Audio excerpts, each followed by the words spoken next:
and welcome to This Week at the Movies. My name is Matt, and I'm going to be guiding you through a look at all of the films that are available this weekend. There are a few offerings, a limited release in theaters, a couple of different streaming films I'll be taking a look at, and I'll also be looking at the actor and supporting actor race at the Oscars. But the big release of the week is Scream 7. It has been 30 years since the original film debuted. This seventh installment in the franchise brings back Nev Campbell as Sidney Prescott, brings back Kevin Williamson, who wrote the original film as both the writer and the director. Kind of another soft reboot in a franchise that's had a few soft reboots. But does it all work? Well, this time we catch up with Sydney, now going by Sydney Prescott Evans. She is married to the local police chief, uh, who is played by Joel McHale. She's a mother of three. Her oldest, Tatum, played by Isabel May, is now turning 17 years old. Sydney has tried to move on, tried to put the past behind her, doesn't like to talk about it. And that makes her kind of an open book to the world because her life has been chronicled in books and movies and everywhere else, but kind of a closed book to her daughter, who has questions, who really wants to know who her mother is and more about this past, because she lives as kind of a mythic figure to everyone around her, including some of her friends, but really a mystery to her. But then killer arrives again. God forbid Sydney have any time to herself, and soon that puts Tatum and her family squarely in the crosshairs. Gail Weathers shows up. She has Mindy and Chad Meeks Martin in tow. So the whole gang is back together. Minus Melissa Barrera and Jenna Ortega, who were in 5 and 6 and no longer part of the franchise. Look, I had some high hopes for this. I am a big fan of the original. I was in high school when Scream came out. I was in high school when Dawson's Creek and Party of Five were on the air. This nostalgia baiting, bringing Kevin Williamson back, getting Nev Campbell back, bringing back some of the formula, it's probably squarely aimed at demographics kind of like myself. And there were places in the middle where I thought it worked. Not as much humor as I was expecting. Pop culture references don't hit correctly. I couldn't help but think one of the funniest things I think I have ever heard is in binge mode, when they were looking at the Star Wars, and Jason Concepcion once said of Star Wars Episode 2 that it was written as if George Lucas had never touched a woman.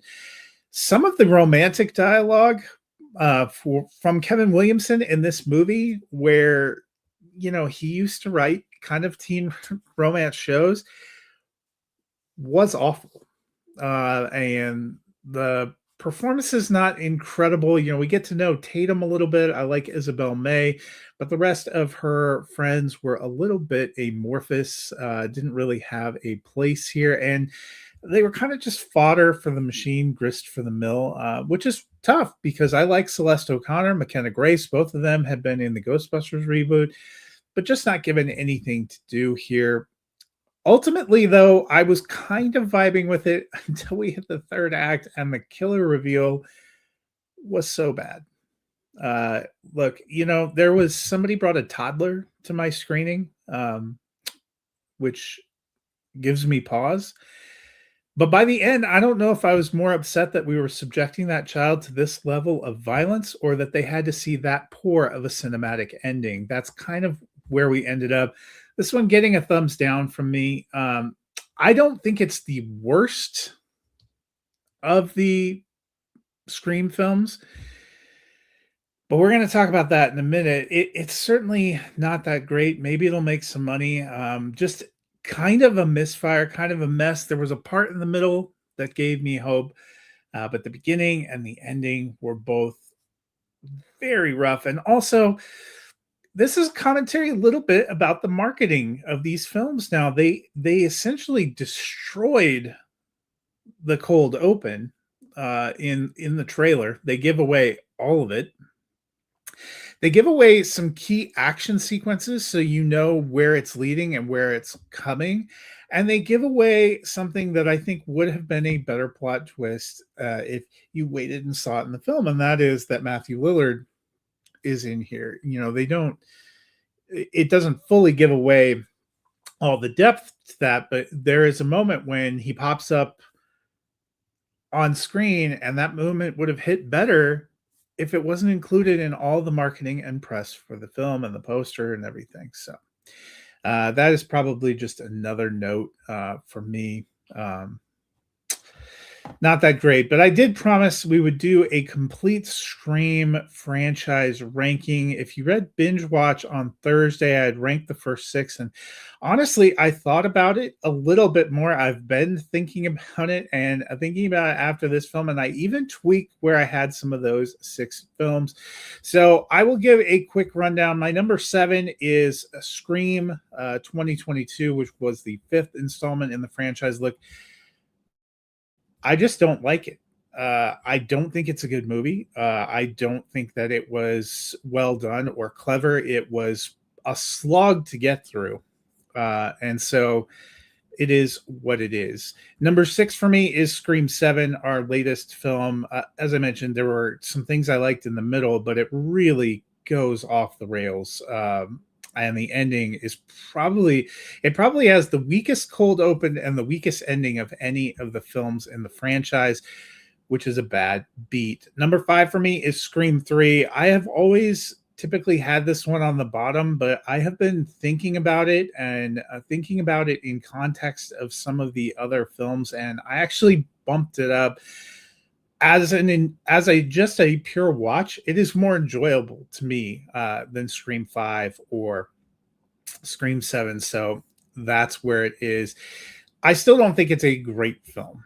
The top 4 I think are all watchable. Number 4 for me is Scream 6. I know some people loved it, some people hated it. The kind of meta commentary and trashing it within the context of Scream 7, I thought was a little uncalled for. I thought Scream 6, a unique location, a little bit of a step up from the one before, maybe moving away from some of the aspects that didn't work for me in Scream 5. I thought it was a little bit more fun. Number 3 for me, I've always been a fan of Scream 4. I will not go so far as to say I think it is a great film. But I had fun with it. I thought it was an interesting twist. It was one that I had a lot of fun with in theaters. Number 2 for me is Scream 2, and then number 1, Scream, which is actually one of my favorite films of all time. I know some people, it varies a little bit on Scream 2. Actually, it was funny looking at the Rotten Tomatoes score. Scream 2 is slightly higher than Scream 1, which I don't get. Some people fierce defenders, some people don't like it.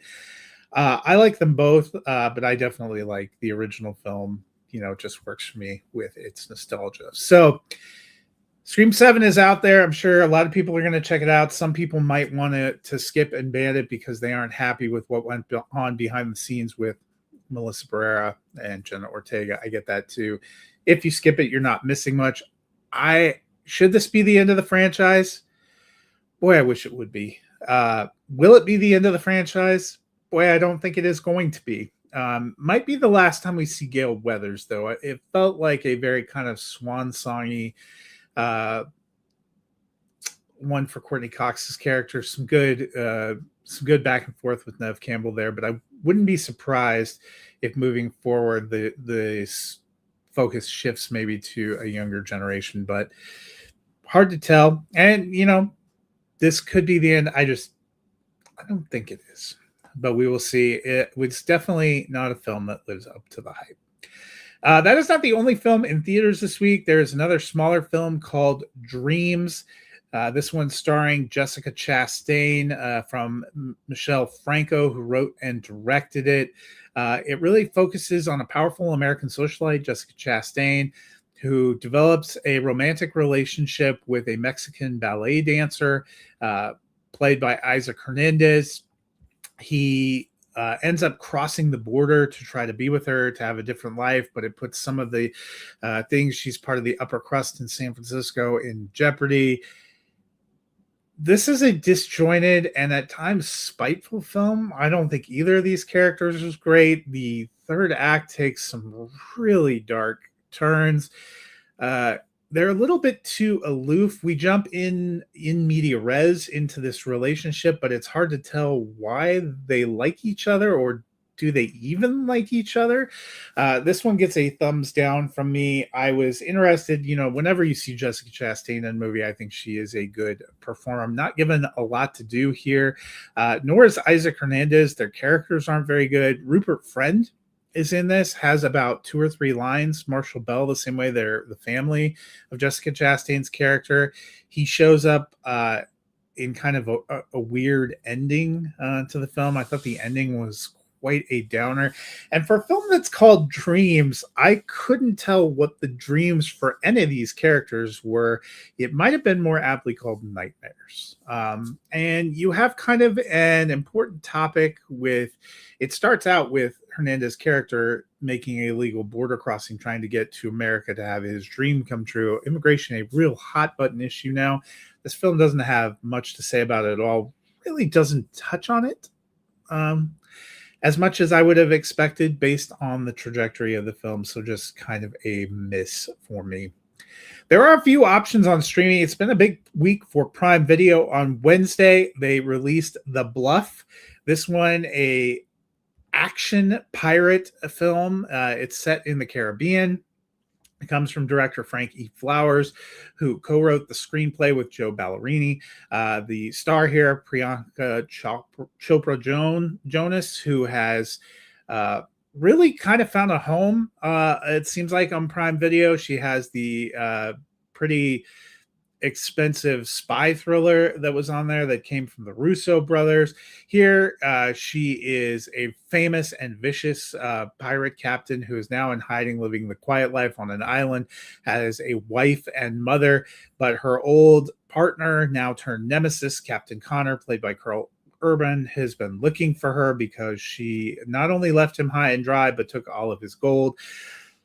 For a pirate film, you aren't really on the seas much at all. This takes place predominantly on this small island. There are a lot of big, lavish action set pieces, but this was my criticism of her spy drama too. There is a lot of money poured into it, some big action set pieces, but not really enough poured in either the Citadel or the Bluff into building the characters, building the world, building a narrative you care about. So the action set piece is kind of phenomenal. This one gets a mild thumbs down for me. It was mildly entertaining. It wasn't what I was expecting from a pirate story, as I mentioned, being almost entirely on an island. It wasn't the greatest love story I've ever seen either, but it was fine. The other Prime Video one, this one dropped on Friday, and it is a new documentary, Man on the Run, which looks at Paul McCartney in kind of a critical time period as the Beatles are breaking up, and he's newly married and starting his family and getting ready to launch the group Wings with his wife, Linda McCartney.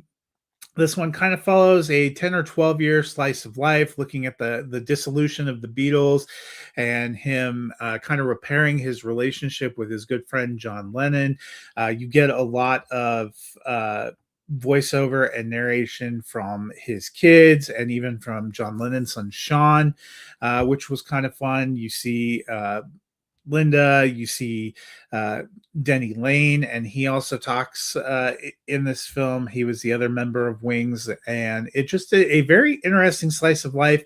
I really enjoy Morgan Neville. He has done some documentaries I've really, really loved, including the one on Mr. Rogers a few years ago, Won't You Be My Neighbor, which is actually one of my favorite films of all time. This one doesn't quite rise to that level, but I had a good time with this one. I'm giving it a thumbs up. It has a limited run in theaters if you can find it. I didn't see it playing anywhere close to me, but it is now streaming on Prime Video.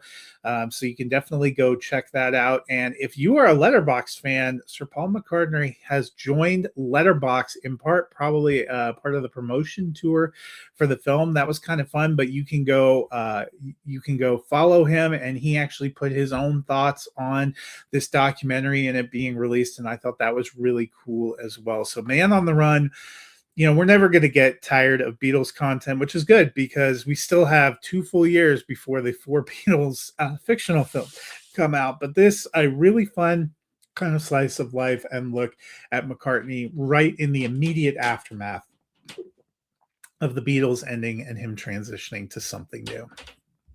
Another documentary, this one on Peacock. It actually dropped on Monday. It is called Threshold.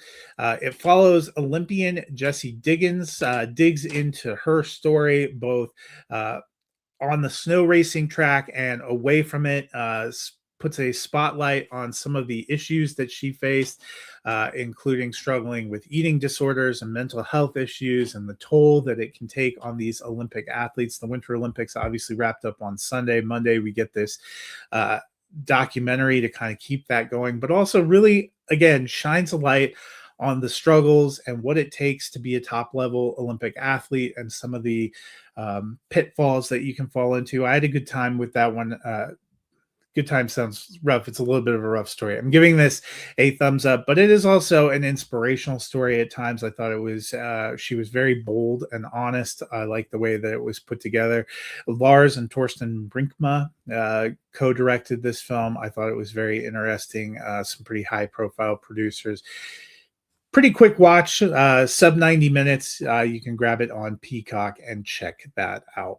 Well, that's a look at a few of the movies, the new movies that are available, but I want to close by talking Academy Awards. Last week I talked to actresses. Today it is the actors. I'm going to start with the supporting actor race. Kind of an interesting five here. We have two from One Battle After Another, which is Benicio del Toro and Sean Penn.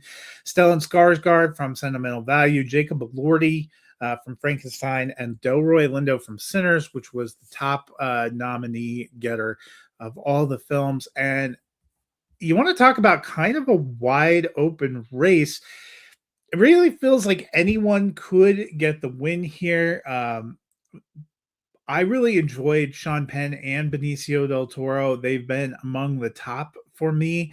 A question you always have when two people are nominated from the same film is, are they going to split votes? I think there's also a lot of sentimental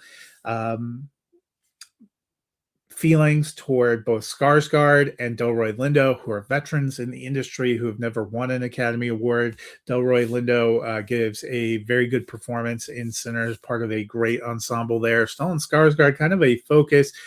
I mentioned that Renata Reinsve and Inga Ibstadter Lilius are really the heart of Sentimental Value for me, but none of that works without having the pendulum of Skarsgård and his character to play off of.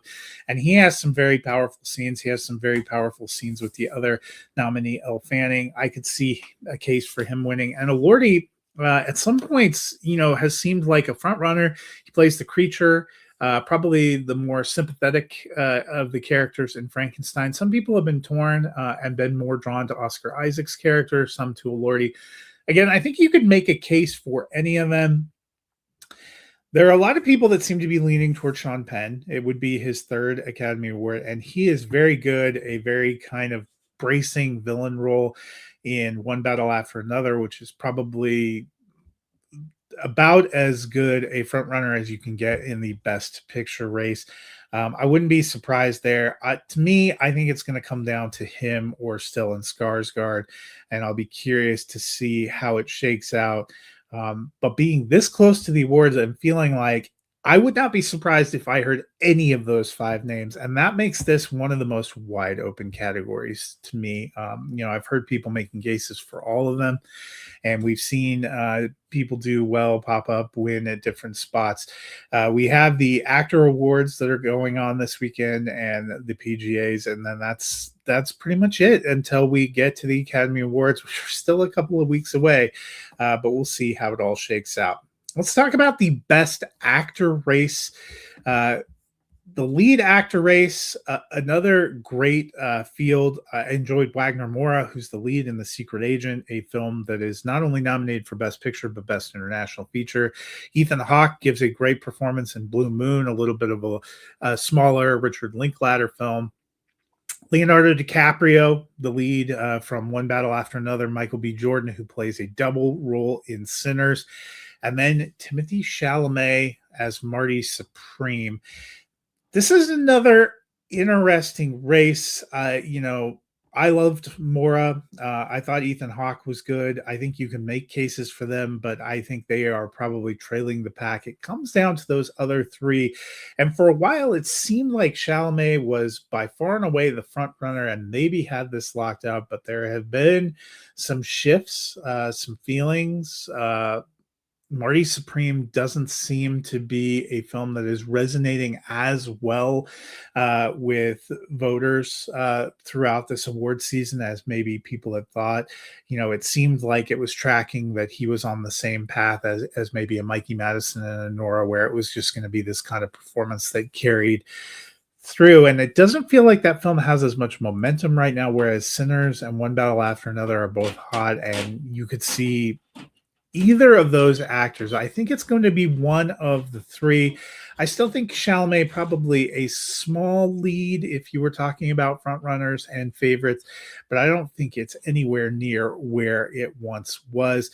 Personally, I would love to see Michael B. Jordan get it because the breadth of his career and his performances has been so great. And he is incredible in Sinners as this anchor, this lead, playing two characters. But this is another field where I wouldn't be shocked if I heard any name. I mean, probably the most surprising would be if Hawke wins, because not because he isn't great and not because he isn't a great actor, but it feels like he is a little bit behind the pack. But I wouldn't be disappointed to have any of these win, all of them 5 very worthy performances. I'm excited to see how it shakes out. Well, that's going to do it for this week. Next week, we'll be back. Eric will be with me. We will be talking about The Bride. I'll also be talking about the animated film Hoppers and a couple of small horror films. Then we will look at the race for Best Director, which is also shaping up to be a big one. So you'll want to check back for that next week. Until then, we'll see you at the movies.